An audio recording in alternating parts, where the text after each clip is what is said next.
Beside me is the Porsche GT3 RS.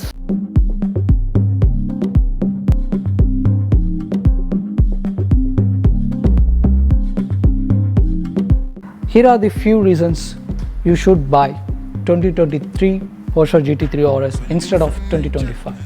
Number 1, design வந்து இப்போ கொஞ்சம் சேஞ்ச் பண்ணியிருக்காங்க. டிசைனில் வந்து ரொம்ப சேஞ்சஸ் இருக்குன்னு வந்து சொல்லியே தான் ஆகணும். ஒப்பீனியன் வந்து பார்த்திங்கன்னா இந்த வண்டி தான் ரொம்ப அட்ராக்டிவாக இருக்குது அப்படின்னு வந்து சொல்லலாம். நம்பர் 2 வந்து பார்த்திங்கன்னா வெயிட் அப்படின்னு சொல்லியே தான் ஆகணும். வெயிட் வந்து பார்த்திங்கன்னா ஆக்சுவலி இந்த வண்டிக்கு வந்து ரொம்ப ஹெவியாக இருக்குது அப்படின்ற மாதிரி நிறைய பேர் வந்து இப்போ வந்து சொல்லிட்டு இருக்காங்க because of the hybrid tech. Number 3 நம்ம ஹைப்ரிட் டெக் சொன்னதால் நம்பர் 3 வந்து பார்த்திங்கன்னா ஹைப்ரிட் டெக்கு. இந்த வண்டி கம்ப்ளீட்லி வந்து பார்த்திங்கன்னா கம்பஷன் இன்ஜின் தான். ஸோ புதிய வண்டியில் ஹைப்ரிட் டெக் இருக்கிறதால வண்டி வந்து ஹெவியாக இருக்கிறதுக்கு சான்ஸ் இருக்குது. நம்பர் 4 வந்து பார்த்திங்கன்னா டிரைவிங் டைனாமிக்ஸ் வந்து இந்த வண்டியில் இருக்கிற மாதிரி ஹைப்ரிட் டெக் இருக்கிற வண்டிக்கு வந்து இருக்க போகிறது கண்டிப்பாக கிடையாது.